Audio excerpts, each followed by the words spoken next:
Welcome to the marvelous land of Oz. I'm Mardell.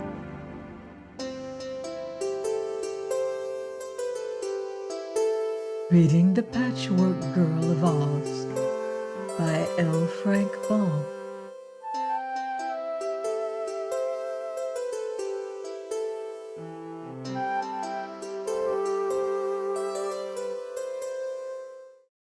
Chapter 17. Ozma and Her Friends.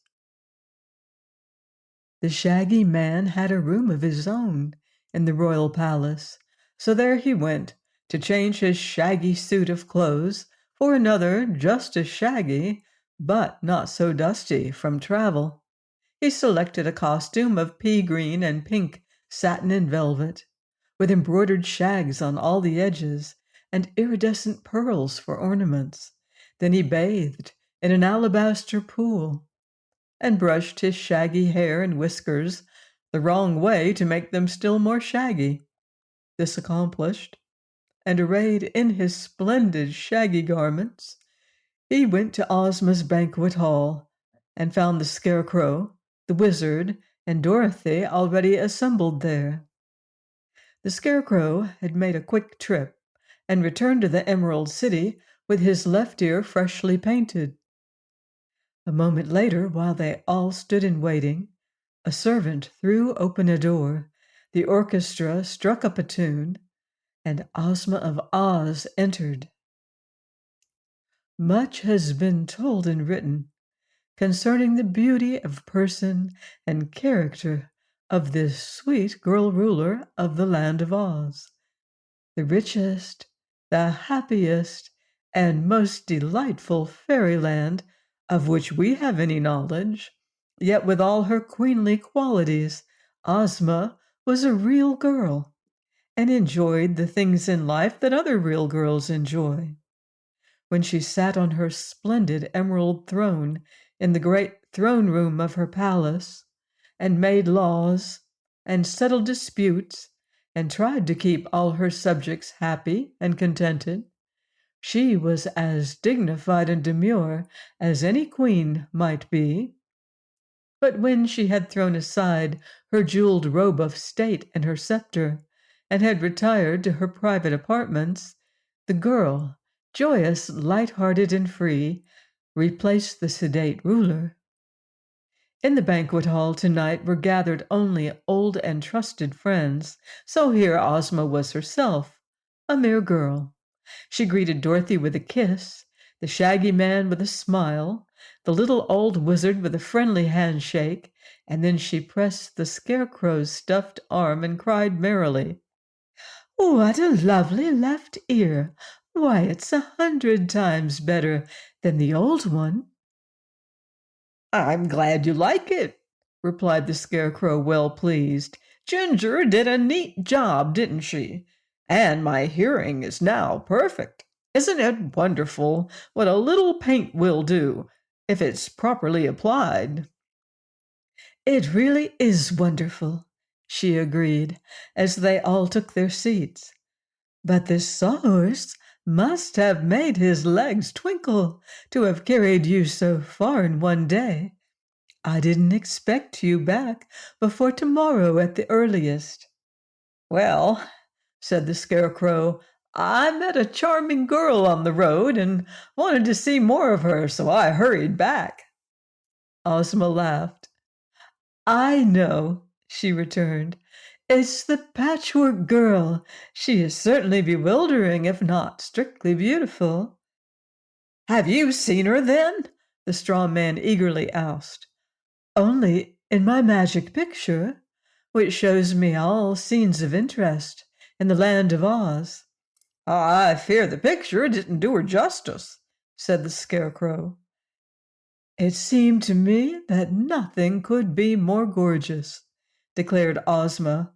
"Whoever made that patchwork quilt from which scraps was formed must have selected the gayest and brightest bits of cloth that were ever woven.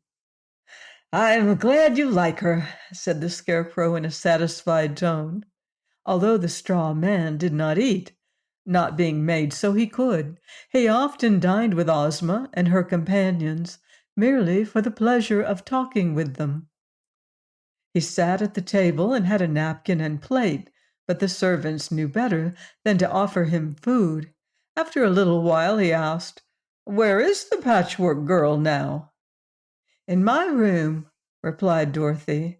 "I've taken a fancy to her. She's so queer and uncommon." "She's half crazy, I think," added the Shaggy Man. "But she is so beautiful!" exclaimed the Scarecrow, as if that fact disarmed all criticism. They all laughed at his enthusiasm, but the Scarecrow was quite serious. Seeing that he was interested in Scraps, they forbore to say anything against her.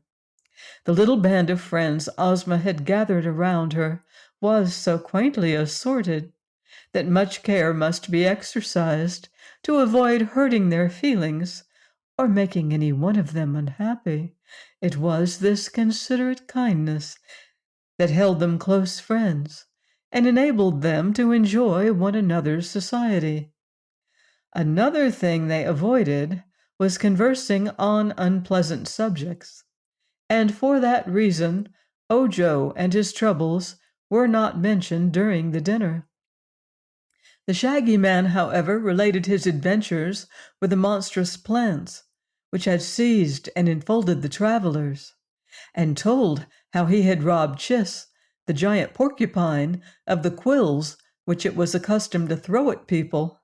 Both Dorothy and Ozma were pleased with this exploit and thought it served Chiss right. Then they talked of the Woozy, which was the most remarkable animal any of them had ever before seen, except perhaps the live sawhorse. Ozma had never known that her dominions contained such a thing as a Woozy, there being but one in existence, and this being confined in his forest for many years. Dorothy said she believed the Woozy was a good beast, honest and faithful, but she added that she did not care much for the glass cat. "Still," said the Shaggy Man, "the glass cat is very pretty, and if she were not so conceited over her pink brains, no one would object to her as a companion." The wizard had been eating silently until now, when he looked up and remarked, "That powder of life which is made by the crooked magician is really a wonderful thing. But Dr. Pip does not know its true value, and he uses it in the most foolish ways." "I must see about that," said Ozma gravely. Then she smiled again and continued in a lighter tone. "It was Dr. Pip's famous powder of life that enabled me to become the ruler of Oz." "I've never heard that story," said the Shaggy Man, looking at Ozma questioningly. "Well, when I was a baby girl, I was stolen by an old witch named Mombi and transformed into a boy," began the girl ruler. "I did not know who I was, and when I grew big enough to work, the witch made me wait upon her and carry wood for the fire and hoe in the garden. One day she came back from a journey, bringing some of the powder of life which Dr. Pip had given her. I had made a pumpkin-headed man and set it up in her path to frighten her, for I was fond of fun and hated the witch. But she knew what the figure was, and to test her powder of life, she sprinkled some of it on the man I had made.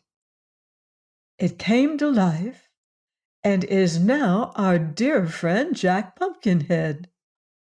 That night I ran away with Jack to escape punishment, and I took old Mombi's powder of life with me. During our journey, we came upon a wooden sawhorse standing by the road. and I used the magic powder to bring it to life. The sawhorse has been with me ever since.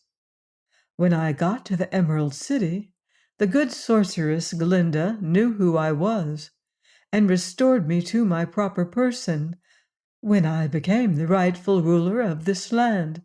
So you see, had not old Mombi brought home the powder of life, I might never have run away from her and become Ozma of Oz, nor would we have had Jack Pumpkinhead and the Sawhorse to comfort and amuse us. That story interested the Shaggy Man very much, as well as the others, who had often heard it before. The dinner now being concluded, they all went to Ozma's drawing room, where they passed a pleasant evening before it became time to retire. Please join me next time for more magical adventure here on the marvelous Land of Oz. Goodbye for now. See you in Oz.